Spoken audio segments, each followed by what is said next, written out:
ఓం నమః శివాయ. ఓం నమో నారాయణాయ. నరదృష్టి కర్మ, సంచిత కర్మ, ప్రారబ్ధ కర్మ, ఆగమిక కర్మ, దగ్ధ నివారణ, తులాభార కాళభైరవాయ నమో నమః. ఓం వక్రతుండ మహాకాయ కోటి సూర్య సమప్రభ నిర్విఘ్నం కురు మే దేవ సర్వకార్యేషు సర్వదా. హరి ఓం. మా ఛానల్కి స్వాగతం. చూస్తున్న వీక్షకులకు, ప్రేక్షకులకు, ప్రియ కాళభైరవ భగవద్బంధులకి స్వాగతం పలుకుతూ అందరికీ ముందస్తుగా వినాయక చవితి పండుగ శుభాకాంక్షలు. మనం ఆది పూజ్య మహాగణాధిపతి. మనం ఏ పూజను ప్రారంభించినా గణపతి స్వామికి పూజ చేసుకుంటాం కనుక భాద్రపద మాస శుద్ధ చవితి వినాయక చవితి కనుక మనమందరము గణపతి స్వామి యొక్క పూజ చేద్దాం. కలుషితము లేనటువంటి వినాయకుని పూజ చేద్దాం. మట్టి గణపైకి పూజ చేసుకుందాం. పర్యావరణాన్ని రక్షించుకునే బాధ్యత మనందరిపైన ఉంది కనుక వీలైనంత వరకు మనము జల జీవరాశులను, చెరువులను కాపాడుకునే మానవ ప్రయత్నం చేద్దాం. రాబోయే రోజులలో కలుషితము లేనటువంటి నీటిని, చెరువులను కాపాడుకునే ఇది మనందరి బాధ్యతగా భావిద్దాం. 1/9/2024 నుండి 30/9/2024 వరకు పుట్టినటువంటి వారందరికీ కూడా ముందస్తుగా జన్మదిన శుభాకాంక్షలు. గతంలో వివాహం చేసుకున్న వారికి వివాహ వార్షికోత్సవ శుభాకాంక్షలు. ద్వాదశ రాశుల్లో గ్రహ గమనాల్ని ఒకసారి వీక్షింపచేద్దాం. వృషభ రాశిలో గురువు శత్రుస్థాన సంచార స్థితి, మిథున రాశిలో కుజ భగవానుడు సంచార స్థితి, కర్కాటక రాశిలో బుధ భగవానుడు సంచార స్థితి, సింహరాశిలో ఏడాది తర్వాత రవి భగవానుడు సంచార స్థితి, కన్యరాశిలో శుక్రుడు మరియు కేతు సంచార స్థితి, కుంభరాశిలో శని భగవానుడు స్వక్షేత్రకంగా ఉంటూ వక్రగమన సంచార స్థితి, మీనరాశిలో రాహు సంచార స్థితితో ద్వాదశ రాశుల్లో గ్రహ గమనాలు ఈ విధంగా ఉన్నాయి. కుంభరాశి వారు సోమవారం అమావాస్య, సోమవతి అమావాస్య, మంగళవారం అమావాస్య, బుధవారం అష్టమి, కాళాష్టమి, కాళ అమావాస్య సందర్భంగా ఒకవైపు ఏలనాటి శని వక్రగమనంలో సంచారం చేయనప్పుడు ఎలాంటి ఇబ్బందులు ఉంటాయి, వాటిని ఎలా ఎదుర్కోవాలో ఈ వీడియోలో సవివరంగా సంపూర్ణంగా తెలుసుకుందాం. కుంభరాశిలో ఏ నక్షత్రాలు వస్తాయనగా ధనిష్ఠా నక్షత్రంలోని 3వ పాదం, 4వ పాదం, శతభిష నక్షత్రంలోని 4 పాదాలు, పూర్వాభాద్ర నక్షత్రంలోని 1, 2, 3 పాదములు కలిపితే కుంభరాశి. అలాగనే చాలామందికి పుట్టినటువంటి కాల సమయంలో డేటా ఆఫ్ బర్త్లు లేనటువంటి కారణం వలన పేరు యొక్క మొదటి అక్షరాన్ని అనుసరిస్తూ ఆ రాశిని తెలుసుకునే ప్రయత్నం చేద్దాం. గు, గే, గో, సా, సి, సు, సే, సో, ద అక్షరాల వారందరూ కుంభరాశి జాతకులే.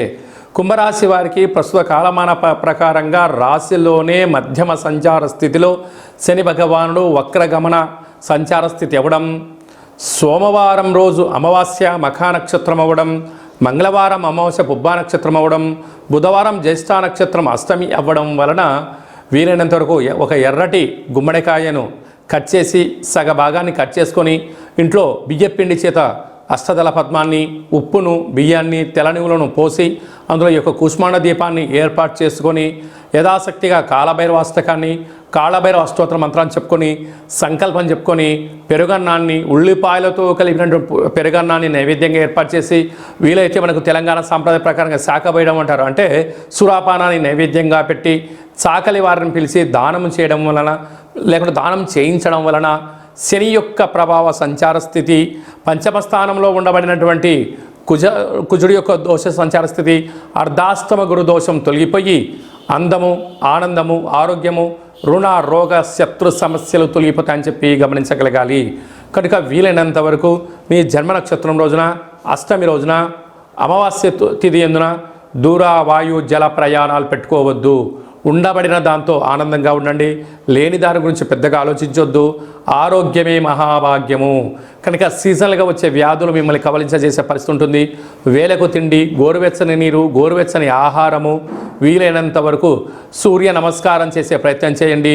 గోవు కానీ, బ్రాహ్మణుడికి కానీ, స్త్రీమాత కానీ దానం చేసే ప్రయత్నం చేయండి.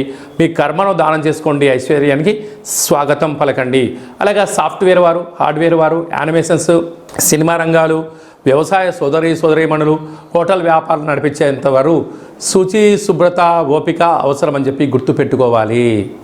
సెప్టెంబర్ మాసంలో ముఖ్యమైనటువంటి పండుగల గురించి క్లుప్తంగా సవివరంగా సంపూర్ణంగా తెలుసుకుందాం. 2వ తారీఖు శ్రావణ మాస అమావాస్య మఖా నక్షత్రము సోమవారము. తదుపరి రోజు మంగళవారము పుబ్బ నక్షత్రము. సోమవతి అమావాస్య శ్రావణ మాసంలో చివరిగా వచ్చేటువంటి రోజున సోమవతి అమావాస్య, మంగళవారంతో కూడుకున్నటువంటి అమావాస్య. ఈ వీటిని సోమవతి అమావాస్య అని కాళ అమావాస్య అని కూడా అంటారు. ఈరోజు మనం ఏం చేయగలగాలి అన్నట్లయితే ఇంటినల్లా శుద్ధి పెట్టుకొని ఇంటికి మామిడాకులు కొబ్బరాకులను ఏర్పాటు చేసుకొని శక్తి కలిగితే మహాలక్ష్మీదేవి అమ్మవారి యొక్క పూజ, తులసికోట దగ్గర పూజ చేసుకొని శుభకంకణం చేయవ పంచమం అన్నట్టుగా 5 మంది ముత్తైదులకు యథాశక్తిగా తాంబూలాన్ని కానీ వాయనాన్ని దానం ఇవ్వగలిగినట్లయితే మంచి ఆశీర్వచనం అని చెప్పి గమనించగలగాలి. అంటే ఈ శ్రావణ మాసంలో ఏ స్త్రీమాత మన ఇంటికి వచ్చినా లక్ష్మీదేవిగా భావించగలగాలి. పురుషుడు వచ్చినట్లయితే శ్రీమన్నారాయణుడిగా భావించగలగాలి. వారికి బొట్టు, వస్త్రాలు, ఫలాలు, తేనెటి విందు, సాత్విక ఆహారాన్ని ఏర్పాటు చేయడం వలన భగవంతుడి యొక్క ఆశీస్సులు ఉంటాయని చెప్పి గమనించాలి. అలాగనే శక్తి కలిగింది ఇంట్లో ఒక కూష్మాండ దీపము, అలాగనే కాలభైరవ స్వామి యొక్క ముడుపు, కాళభైరవ హోమ కార్యక్రమాన్ని చేసుకున్నట్లయితే కష్టాలకు స్వస్తి పలికి అష్ట ఐశ్వర్యాలకు స్వాగతం అని చెప్పి గమనించాలి. శక్తి కలిగితే చేసుకోండి, కుదరలేదు ఈ కిందిని మనం సంప్రదించినట్లయితే మన యొక్క దేవాలయంలో నరదృష్టి నివారణ కాళభైరవ స్వామి యొక్క దేవాలయంలో అమావాస్య పూజ అద్భుతంగా చేయడం జరుగుతూ ఉంటుంది. కనుక మనమందరం కూడా పూజలో పాల్గొందాం, స్వామివారి యొక్క ఆశీస్సులు పొందుదాం. అలాగనే మనకు 7వ తారీఖు వినాయక చవితి. మనమందరం పండగను చేసుకుందాం, గణపతి స్వామికి ఆశీస్సులు పొందుదాం. చంద్ర భగవానుని చూడకుండా ఉండే మానవ ప్రయత్నం చేయండి. పరిసర ప్రభావంతో చంద్రుని చూసినట్లయితే ఈ కింది నెంబరు సంప్రదించినట్లయితే మీ గురించి ప్రత్యేకంగా చంద్ర దర్శన నివారణ హోమ కార్యక్రమాన్ని చేయించడం జరుగుతుంది, పూజా కార్యక్రమం చేయించడం జరుగుతుంది. మీకు అక్షింతలు, గరిక, కంకణం పంపించడం జరుగుతుంది. కనుక చంద్రుని యొక్క చూసిన దోషం తొలగిపోతుందని చెప్పి గమనించాలి. అలాగనే మనకు 11వ తారీఖున విఘ్నేశ్వర స్వామివారి శరన్నవరాత్ర జరుగుతున్నటువంటి అష్టమి బుధవారము జ్యేష్ఠ నక్షత్ర సందర్భంగా ఇది చాలా అరుదుగా వచ్చేటువంటి కార్యక్రమం. కనుక కాలా అష్టమి పూజ చేసుకున్నట్లయితే తంత్ర తాంత్రిక వర మహా కాళభైరవ స్వామికి ఆశీస్సులు ఉంటాయని చెప్పి గమనించాలి. అలాగనే మనకు 17వ తారీఖున అనంత చతుర్థి. విఘ్నేశ్వర స్వామివారు సాగర తీరం అంటే జల నిమజ్జనానికి ప్రయాణం చేసేటువంటి రోజు. మనమందరము కూడా స్వామివారి యొక్క నిమజ్జన కార్యక్రమంలో పాల్గొందాం. ఆహ్లాదకరమైనటువంటి కోలాటాలు, విందులు, వినోదాలు, భక్తి పార్వశ్యంతో గణపతి స్వామివారిని గంగమ్మ ఒడికి చేర్చే ప్రయత్నం చేద్దాం. అలాగనే మనకు 18వ తారీఖున భాద్రపద మాస పూర్ణిమ కనుక మనకు మహాలయ పక్షాలు ప్రారంభమవుతాయి. అక్కడి నుంచి 15 రోజులు మనకు ఉంటుంది. కనుక మన తాత ముత్తాతలు కానీ తల్లిదండ్రులు కానీ గతించినటువంటి వారు ఎవరైనా ఉన్నట్లయితే వారు ఏ మాసంలో ఏ తిథిలో వాళ్ళు పరమపదింపజేశారో లేకుంటే ఏ రోజు వాళ్ళు పరమపదింపజేశారో ఆ తిథి యందున వారి పేరును స్మరించుకొని వారి యొక్క ఫోటోను ఏర్పాటు చేసుకొని బ్రాహ్మణుని పిలిచి సంకల్పం చెప్పించుకొని స్వయంపాక కార్యక్రమాన్ని ఏర్పాటు చేసుకోవడం, లేదా గోమాతకు ఆహారాన్ని ఏర్పాటు చేయడం, లేదా నదీ తీరంలో వారి పేరుపైన మనము దర్భలు నల్ల నువ్వులను వదిలేయడము, సాధు సంతులకు ఆహారం చేయడము, ఎందుకంటే లేనటువంటి వారికి వారి పేరుపైన వస్త్రదానం చేయగలిగినట్లయితే వారు ఎంతో తృప్తి చెంది వారి యొక్క ఆశీర్వచనం మనకు శ్రీరామ రక్షగా భావించగలగాలి. కనుక మనమందరము గతించినటువంటి పెద్దవారి యొక్క ఆత్మతృప్తికై ఈ కార్యక్రమాన్ని చేస్తూ ఉంటాం. ఇది మన సనాతన హిందూ సాంప్రదాయంలోనే ఉంటుంది. కనుక మనమందరం కూడా మన సాంప్రదాయాన్ని కాపాడుకుందాం, మన పితృదేవతలను ఆశీస్సులు పొందుదాం. మనం వారి యొక్క ఆశీస్సులు పొందినట్లయితే మనకు సర్వత్రా శ్రీరామ రక్ష అని చెప్పి గుర్తుపెట్టుకోగలగాలి. అలాగా మీకు పరిస్థితుల ప్రభావం చేతనో కొన్ని అనివార్య కారణాల వలనో చేయలేని పరిస్థితి ఉన్నట్లయితే ఈ కింది నెంబరు సంప్రదించినట్లయితే మీకు వీడియో కాల్ ద్వారా కార్యక్రమాన్ని చేయించి చూపించి ఈ యొక్క సాధువులకు, సంతువులకు, గోమాతకు వారి పేరుపైన ఏర్పాటు చేయించడం జరుగుతుంది. కనుక ఆసక్తి గలవారు ఈ కింది నెంబర్ సంప్రదించవచ్చు. ఇంకనూ ఈ భాద్రపద మాసంలో మనం విజయం సాధించగలగాలి అన్నట్లయితే ఈ యొక్క పాత్ర కంచు పాత్ర అంటారు. ఈ యొక్క పాత్రలో 12 రాసులను అచ్చు వేయడం జరుగుతూ ఉంటుంది. ఈ పాత్ర వల్ల ఎలా ఉపయోగమో ఒకసారి చూద్దాం. ఈ కర సహాయంతో ఇలా ఒకసారి శబ్దం చేసినట్లయితే ఓంకార శబ్దం రావడం జరుగుతూ ఉంటుంది.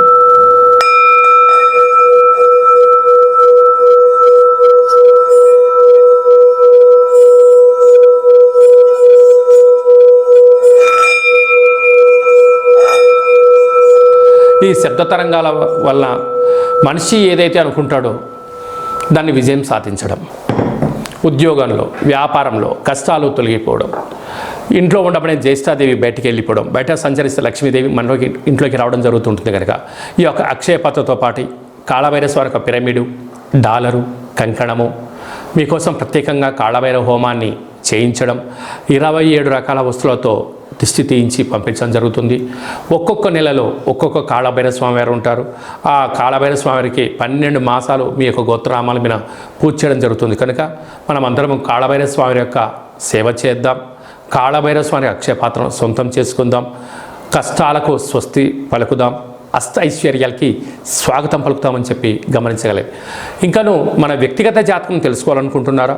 మీరు పుట్టినటువంటి కాల సమయంలో మీకు పెట్టినటువంటి పేరు, డేటు, నెల, సంవత్సరం, సమయం రాసి మీరు వాట్సాప్ పంపించగలిగినట్లయితే సంపూర్ణంగా 100 సంవత్సరాల జాతకాన్ని వ్రాసి పంపించడం జరుగుతుంది.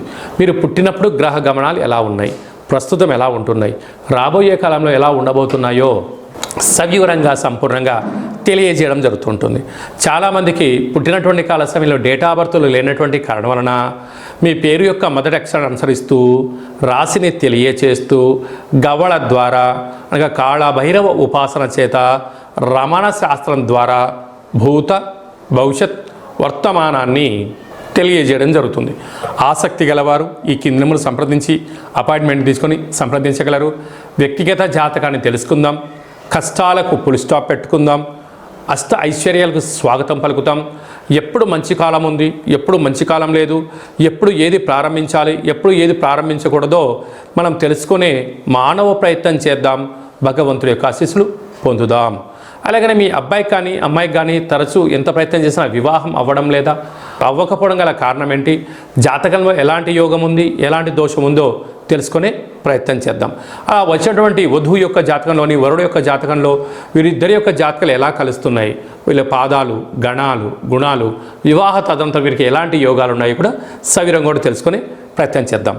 అలాగా వివాహమైన దంపతులు తరచుగా నిత్యం గొడవ పడుతున్నారా, ఎవరికి వారే యమునా తీరి అన్నట్టుగా ఉంటున్నారా, భేదాభిప్రాయాలతో ఇబ్బంది పడుతున్నారా, ఎందుకు ఇలా జరుగుతుంది, మీ జాతకంలో ఎలాంటి దోషాలు ఉన్నాయి, గ్రహ గమనాల్లో గ్రహాలు యొక్క ప్రభావం మీద ఎంత పడిందో తెలుసుకొని చిన్న చేర్పులు మార్పుల కారణం చేత కాళభైరవ స్వామి ఆశీస్సుల చేత మీరు పాలు పెరుగు ఎలా కలిసి ఉంటాయో, పాలు నీళ్ళు ఎలా కలిసి ఉంటాయో, పార్వతీ పరమేశ్వరు ఎలా కలిసి ఉంటారో కలిసి ఉండేటువంటి ఆధ్యాత్మిక సలహాలు సూచనలు ఇవ్వడం జరుగుతుందని చెప్పి గమనించాలి. కనుక మనమందరము కూడా స్వామివారి యొక్క ఆశీస్సులు పొందుదాం. ఎడబాటైనటువంటి భార్యాభర్తలు కలిసి ఉండేటువంటి ప్రయత్నం చేద్దామని చెప్పి గమనించాలి. అలాగనే మనం అనేక ప్రాంతాల్లో మనకు విఘ్నేశ్వర స్వామి యొక్క మండపాలు ఉంటాయి. ఒక్కొక్క మండపం వాళ్ళు ఒక్కొక్క రకమైన వినాయకుడిని, ఒక్కొక్క రకమైనటువంటి అలంకరణ చేస్తూ ఉంటాం. అలాంటి వినూత్నంగా ఎవరైతే మండపాలు నిర్వహణ కార్యక్రమాలు చేస్తున్నారో వారందరూ ఈ నెంబర్ సంప్రదించి మీ ఫోటో, ఆ వినాయకుడి యొక్క మండపం స్థలం అడ్రస్ పంపించగలిగినట్లయితే మీ యొక్క మండపాన్ని మా యొక్క యూట్యూబ్ ఛానల్లో మాకు ఉండబడినటువంటి ప్రసార మాధ్యమంలో ఏర్పాటు చేసి ప్రపంచంలో అన్ని మూలలలో ఉండబడే గణపతి స్వామివారిని ఒక ట్రాక్ పైకి తీసుకొచ్చి ఒక వేదికను ఏర్పాటు చేస్తున్నాం. మన యొక్క మండపాన్ని మన ప్రాంతం వారే కాకుండా విదేశాలలో ఉండబడిన వారందరూ కూడా దర్శించుకునేటువంటి ప్రయత్నం చేయడం జరుగుతూ ఉంటుంది. అలాగనే మీ యొక్క ప్రాంతంలో మీ యొక్క వినాయకుడి చేతిలో ఉన్నటువంటి మహాప్రసాదాన్ని గతంలో ఎవరైనా లడ్డును కొన్నట్లయితే, ప్రసాదాన్ని సొంతం చేసుకున్నట్లయితే, ఆ లడ్డు ప్రసాదం కొన్నటువంటి వారి యొక్క వివరాలు మాకు పంపించగలిగినట్లయితే ప్రపంచంలో నలుమూలల అనేక ప్రాంతాల్లో లడ్డు కొన్నటువంటి భక్తులందరికీ కూడా ఒకచోట చేర్చేటువంటి హిందూ ఆధ్యాత్మిక గణపతి లడ్డూ స్వామి యొక్క ప్రసాద సమ్మేళన మహోత్సవ కార్యక్రమం ఏర్పాటు చేద్దాం. కనుక మనమందరం ఈ సమ్మేళనంలో పాల్గొందాం. లడ్డూ కొన్నటువంటి వారందరూ గత సంవత్సరంలో 20 ఏళ్ళ కిందట 25 ఏళ్ళ కిందట ఈరోజు దాకా లడ్డూ కొన్నటువంటి వాళ్ళు ఎవరైనా ఉన్నట్లయితే ఈ కింది నెంబర్ను సంప్రదించినట్లయితే మిమ్మల్ని అందరినీ కూడా ప్రపంచమంతలో మిమ్మల్ని పరిచయం చేసి లడ్డూ కొన్నటువంటి వారందరినీ ఒకే చోట చేర్చేటువంటి ఒక మహోన్నతమైన హిందూ ఆధ్యాత్మిక సమ్మేళన కార్యక్రమంగా భావించి మనమందరం ఒక చోట చేరి మనం స్వామివారి యొక్క ఆశీస్సులను అందరికీ ఇచ్చిపుచ్చుకునే ప్రయత్నం చేద్దాం. కనుక లడ్డూ కొన్నట్టు భక్తులందరూ కూడా ఈ కిందను సంప్రదించి మీ యొక్క పేరు, ఏ సంవత్సరంలో కొన్నారు, ఎంత కొన్నారు అని వివరాలు తెలియచేయగలిగితే మిమ్మల్ని అందరినీ ఒకే చోట చేర్చే ప్రయత్నం జరుగుతుంది. కనుక మనమందరం కూడా ఈ గణపతి మహా లడ్డూ సమ్మేళనంలో పాల్గొందాం. గణపతి స్వామికి ఆశీస్సులు పొందుదాం. అందరికీ స్వామి యొక్క ఆశీస్సులు ఉండాలని కోరుకుంటూ ఆశీర్వచనం. ఓం కాళకాలాయ విద్మహే కాళాతీతాయ ధీమహి తన్నో శ్రీ కాళభైరవ దేవత ప్రచోదయాత్. శతమానం భవతి శతాయు పురుష సతేంద్రియ ఆయుష్యేవేంద్రియే ప్రతిష్టతి. ధనం ధాన్యం బహుపుత్రలాభం శత సంవత్సరం దీర్ఘమాయు. సర్వే జనా సుఖినో భవంతు. లోకా సమస్తా సుఖినో భవంతు. సర్వం విఘ్నేశ్వరార్పణమస్తు. ఈ వీడియో మీకు నచ్చినట్టయితే లైక్ చేయండి, షేర్ చేయండి, మా ఛానల్ని సబ్స్క్రైబ్ చేసుకోండి. మేము చేస్తున్న ఆధ్యాత్మికమైన వీడియోలు అందరికన్నా ముందుగా మీరు చూడాలి అన్నట్టయితే మా యొక్క ఛానల్ని సబ్స్క్రైబ్ చేసుకున్న తర్వాత గంట సింబల్ ప్రెస్ చేయండి, పైన ఆల్ అని బటన్ కూడా తెలియచేయండి. అందరికన్నా మీ యొక్క వ్యక్తిగత జాతకం ముందే తెలుసుకొని 10 మందికి మీరు ఎవరి క్షేమాన్ని కోరుకుంటున్నారో, మీ క్షేమాన్ని ఎవరైతే కోరుకుంటున్నారో వారికి ఈ వీడియోను ఫార్వర్డ్ చేసి భగవంతుడి యొక్క ఆశీస్సులు పొందగలరు.